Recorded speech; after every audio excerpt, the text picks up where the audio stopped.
So I've had a few people ask about using the power feeder with the saw.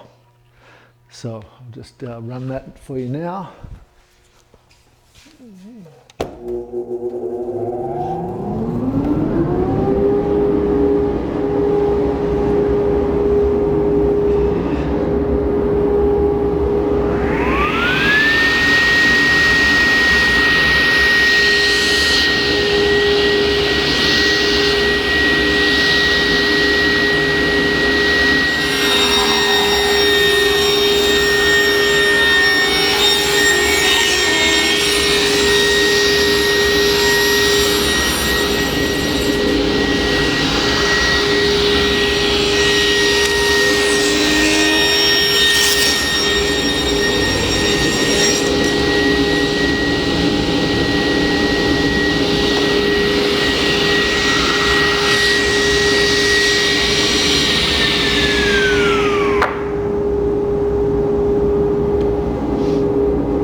Okay, so there you go. There's a board, straight line ripped with the power feeder.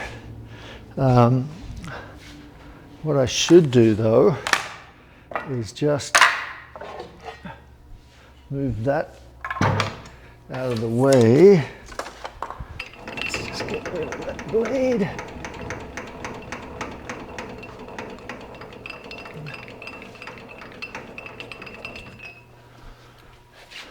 And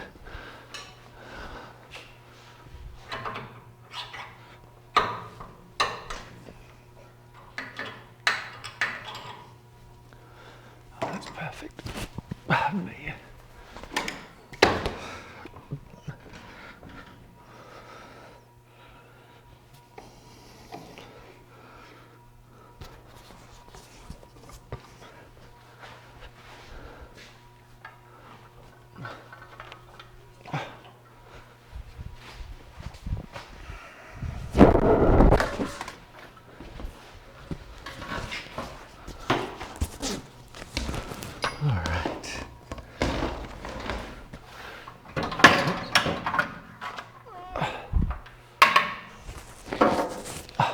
I'm not sure whether you're even seeing this. Let's just move this around to here. So we'll take the same board.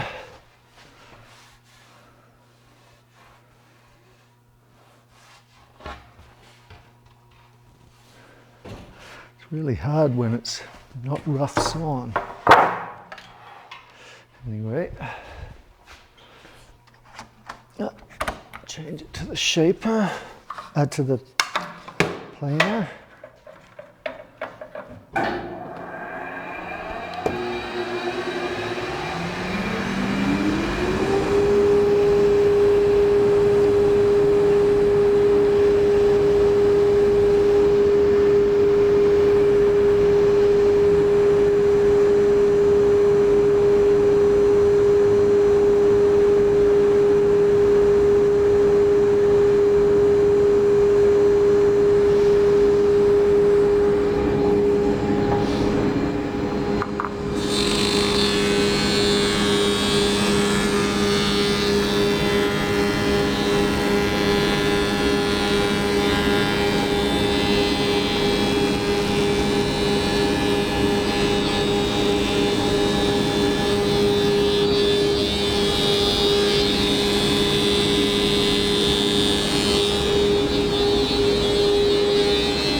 So as you can see, it is an absolutely beautiful finish. Like it's like it's come through the thickness planer. It's obviously when you're got the consistency of the power feeder, it makes it that much nicer.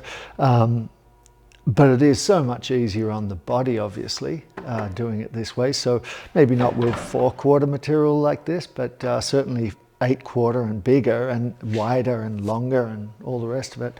This setup makes a lot of sense. And then obviously, you know, using it on the spindle moulder is a no-brainer. It's so much safer, and